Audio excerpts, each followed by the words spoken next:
இன்றைய இரண்டாவது நாளில் தலைகீழாக மாறிய மொத்த மேட்ச். கருண் நாயரும் வாஷிங்டன் சுந்தரும் சேர்ந்து இங்கிலாந்து அணியை சூறையாடிய சம்பவம்.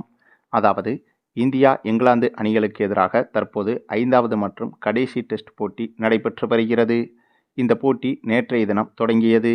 இந்த போட்டி தொடங்கி டாஸ் ஜெயித்த இங்கிலாந்து அணி முதலில் பந்து வீச்சை தேர்வு செய்ததன் காரணமாக இந்திய அணி முதல் இன்னிங்ஸில் பேட்டிங் செய்ய களமிறங்கியது.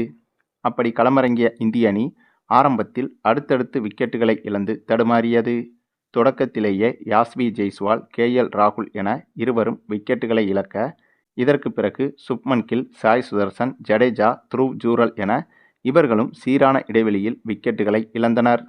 இந்தளவுக்கு இந்திய அணி இந்த முதல் இன்னிங்ஸில் திணறுவதற்கு முக்கிய காரணமே மழைதாங்க. ஏனென்றால் நேற்றைய தினம் இந்த போட்டி தொடங்கி முழுவதுமாக நடைபெறுவதற்கு முன்பு பல முறை மழை குறுக்கிட்டு போட்டியை தடை செய்தது.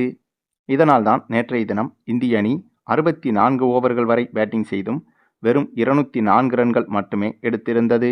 வழக்கமாக எப்போதும் அதிரடியாக விளையாடக்கூடிய இந்திய அணி நேற்றைய ஆட்டத்தில் 64 ஓவர்களை எதிர்கொண்டு 204 ரன்கள் தான் எடுத்திருக்கிறது என்றால் இது குறைவான ரன்கள்தான்.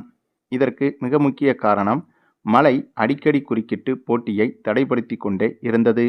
இதனால் பேட்ஸ்மேன்கள் களத்துக்கு வருவதும், ஒரு சில ஓவர்கள் பேட்டிங் செய்வதும், பிறகு மழை பெய்வதும், போட்டி தடைபடுவதும் என இப்படியாக தொடர்ந்து திரும்ப திரும்ப நடைபெற்று வந்ததால் பேட்ஸ்மேன்களின் ஃபார்ம் என்பது தொடர்ச்சியாக தடைபட்டு வந்தது.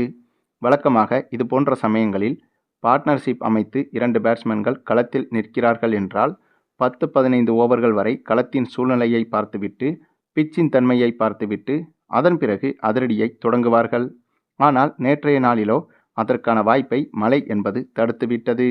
அதே சமயம் என்னதான் இந்திய அணி நேற்றைய தினம் 204 ரன்கள் தான் எடுத்திருந்தது என்றாலும் நேற்றைய சூழலையும் மழையையும் வைத்து கணக்கிட்டு பார்த்தால் இந்திய அணி எடுத்திருக்கும் இந்த 204 ரன்கள் என்பது இங்கிலாந்து அணிக்கு சவாலாக இருக்கக்கூடிய ரன்கள் தான் என்பதும் குறிப்பிடத்தக்கது.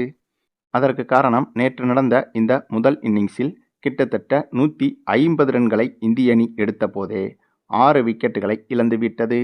இதனால் இந்திய அணி எப்படியும் அடுத்த 20-30 ரன்கள் எடுப்பதற்குள்ளாகவே ஆல் அவுட் ஆகிவிடும் என்றுதான் பலரும் நினைத்தனர்.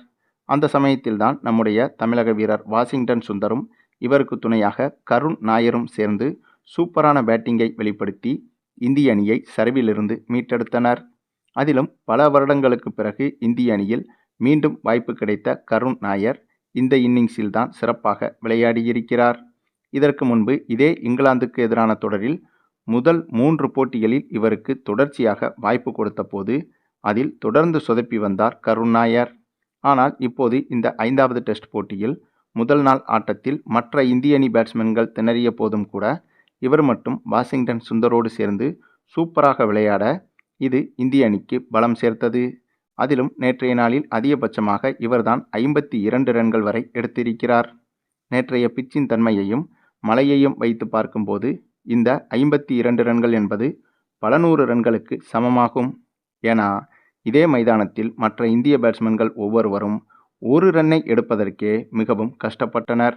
ஆக கடைசி நேரத்தில் கருண் நாயரும் வாஷிங்டன் சுந்தரும் சூப்பராக விளையாடி இந்திய அணியை கரை சேர்த்தனர். அதே சமயத்தில் இந்த போட்டியில் நம்ம மற்றொரு தமிழக வீரரான சாய் சுதர்சனும் சிறப்பாக விளையாடியிருந்தார். இவரும் இந்த போட்டியில் 38 ரன்கள் வரை எடுத்திருந்தார். அதுவும் மழையால் பிச்சு என்பது மிகவும் பாதிக்கப்பட்ட போது இவர் களத்தில் பேட்டிங் செய்து கொண்டிருந்தார். அந்த சமயத்திலேயே இவர் எடுத்த 38 ரன்கள் என்பது இந்திய அணிக்கு வலுவான தொடக்கத்தை கொடுத்தது. மேலும் கருண் நாயரை எடுத்துக்கொண்டால் இவர் இந்த போட்டியில் அரை சதம் அடித்தது என்பது டெஸ்ட் போட்டியில் இவர் எடுத்த முதல் அரை சதமாகும். அதாவது இதில் ஆச்சரியம் என்னவென்றால் கடந்த 9 வருடங்களுக்கு முன்பு இதே இங்கிலாந்து அணிக்கு எதிராக 300 ரன்களை அடித்த பிறகு ஒரு சில போட்டிகளில் தொடர்ந்து சொதப்பியதால் இந்திய அணி இவருக்கு வாய்ப்பு கொடுப்பதை நிறுத்திவிட்டது. அதன் பிறகு மீண்டும் இந்த போட்டியில்தான், அதாவது இந்த தொடரில்தான் இவருக்கு வாய்ப்பு கொடுக்கப்பட்டு இப்போது இந்த போட்டியில் அரை சதத்தை அடித்து முதல் அரை சதத்தை 9 ஆண்டுகளுக்கு பிறகு பதிவு செய்திருக்கிறார். மேலும் இந்த போட்டியின் போது நேற்றைய தினம் நடுவரின் செயல் என்பதும் பெரும் விமர்சனத்துக்குள்ளானது. ஒரு சமயத்தில் சாய் சுதர்சன் பேட்டிங் செய்து கொண்டிருக்கும் போது இங்கிலாந்து பவுலர் பந்து வீசிவிட்டு LBWக்காக முறையிட்டனர். அந்த சமயத்தில் நடுவர்கள் ஒன்று அவுட் கொடுக்க வேண்டும் அல்லது அவுட் கொடுக்காமல் இருக்க வேண்டும். இந்த இரண்டில் ஏதேனும் ஒன்றை செய்ய வேண்டும். அப்படி பார்த்தால் இந்த சம்பவத்தில் இங்கிலாந்து பவுலர் அப்பீல் செய்தும் நடுவர் தர்மசேனா அவுட் கொடுக்காமல் நின்றார். இதுவரை இவர் சரியாகத்தான் செய்திருந்தார். ஆனால் அதே சமயத்தில் பவுலரிடம் பந்து பேட்டில் பட்டது என்று செய்கை மூலமாகவும் செய்து காட்டினார் நடுவர். இதனால் சுதாரித்து கொண்ட இங்கிலாந்து அணி டிஆர்எஸ் எடுக்காமல் தப்பித்து விட்டது. இப்படி நடுவர் செய்வது என்பது முழுக்க முழுக்க தவறான விஷயமாகும். அதாவது இங்கிலாந்து அணியின் ஒரு டிஆர்எஸை தர்மசேனா காப்பாற்றியது போல மாறிவிட்டது. இதுபோன்ற தருணங்களில் நடுவர்கள் எந்த செய்கையையும் காட்டக்கூடாது.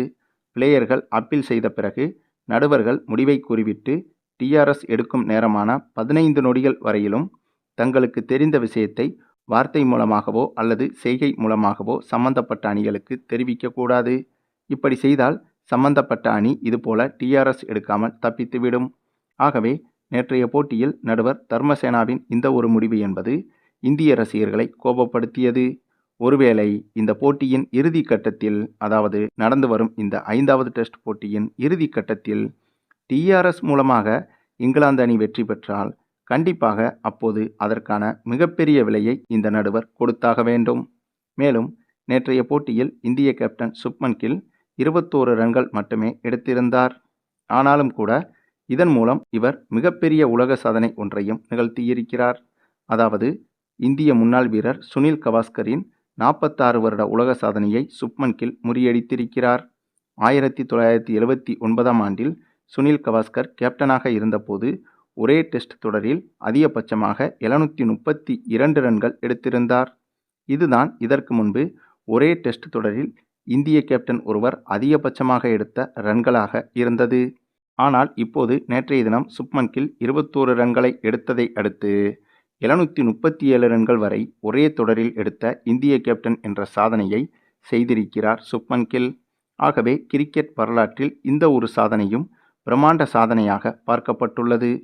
மேலும் நேற்றைய முதல் நாள் ஆட்டத்தில் இந்திய அணி ஆரம்பத்தில் திணறினாலும் கடைசியில் சிறப்பாக முடித்துவிட்டது. இப்போது அதேபோல இன்றைய 2வது நாள் ஆட்டத்திலும் இந்திய அணி சிறப்பாக விளையாடி வருகிறது. அதுவும் இன்றைய 2வது நாள் ஆட்டத்தில் மட்டும் இந்திய அணி இன்னும் 50 அல்லது 100 ரன்களை எடுத்துவிட்டால் கூட, அதாவது முதல் இன்னிங்ஸில் ஏற்கனவே இந்திய அணி நேற்றைய தினம் 204 ரன்கள் வரை எடுத்துவிட்டது. இப்போது அடுத்த 4 விக்கெட்டுகளை இழப்பதற்கு முன்பு கூடுதலாக இன்னும் 50 முதல் 100 ரன்களை எடுத்துவிட்டால் இந்திய அணியின் வெற்றி வாய்ப்பு என்பது ஓரளவுக்கு இன்றைய நாளிலேயே உறுதியாகிவிடும். ஏனென்றால் இப்போது இந்த போட்டி நடைபெறும் இடத்தில் அடிக்கடி மழை பெய்வதால் பேட்ஸ்மேன்களுக்கு அது பெரும் சிக்கலாக மாறியிருக்கிறது. இதனால் இந்திய அணி முதல் இன்னிங்ஸில் 300 ரன்களை எடுத்த பிறகு கண்டிப்பாக அதே ரன்களை இங்கிலாந்து அணியால் முதல் இன்னிங்ஸில் எடுக்க முடியாது. ஆகவே முதல் இன்னிங்ஸில் இந்திய அணி முன்னிலை பெற்றுவிடும். அதன் பிறகு 2வது இன்னிங்ஸில் இந்திய அணி 200 முதல் 250 ரன்களை எடுத்துவிட்டால் கூட மழையின் காரணமாக 2வது இன்னிங்ஸில் இங்கிலாந்து அணியால் அவ்வளவு ரன்களை எடுக்க முடியுமா என்று கேட்டால் கண்டிப்பாக கடினம். ஆகையால் எப்படி பார்த்தாலும் இன்றைய 2வது நாள் ஆட்டத்தில் இந்திய அணி 250 ரன்களை மொத்தமாக தாண்டிவிட்டால் இந்திய அணியின் வெற்றி வாய்ப்பு என்பது இந்த போட்டியில் இப்போதே பிரகாசமாகிவிடும். அதிலும் கடந்த போட்டியில் நம்ம தமிழக வீரர் வாஷிங்டன் சுந்தர் 2 நாட்களாக பேட்டிங் செய்து இங்கிலாந்து அணியை திணறடித்தார். இப்போது கருண் நாயரும் செம ஃபார்மில் விளையாடி வருகிறார். இவரோடு சேர்ந்து வாஷிங்டன் சுந்தரும் சிறப்பாக விளையாடினால் இன்றைய போட்டியில் இந்திய அணி எளிதாக 250 ரன்களை கடந்துவிடும். சரி, நீங்கள் சொல்லுங்கள், இந்த 2வது நாள் ஆட்டத்தில் இந்திய அணி மொத்தமாக முதல் இன்னிங்ஸில் எவ்வளவு ரன்களை எடுக்கும் என்பதை பற்றியும், எவ்வளவு ரன்களை எடுத்தால் இந்திய அணிக்கு இந்த போட்டியில் வெற்றி வாய்ப்பு உருவாகும் என்பதை பற்றியும் நீங்கள் என்ன நினைக்கிறீங்கன்னு உங்களுடைய கருத்துக்களையும் கமெண்டில் தெரிவிங்க.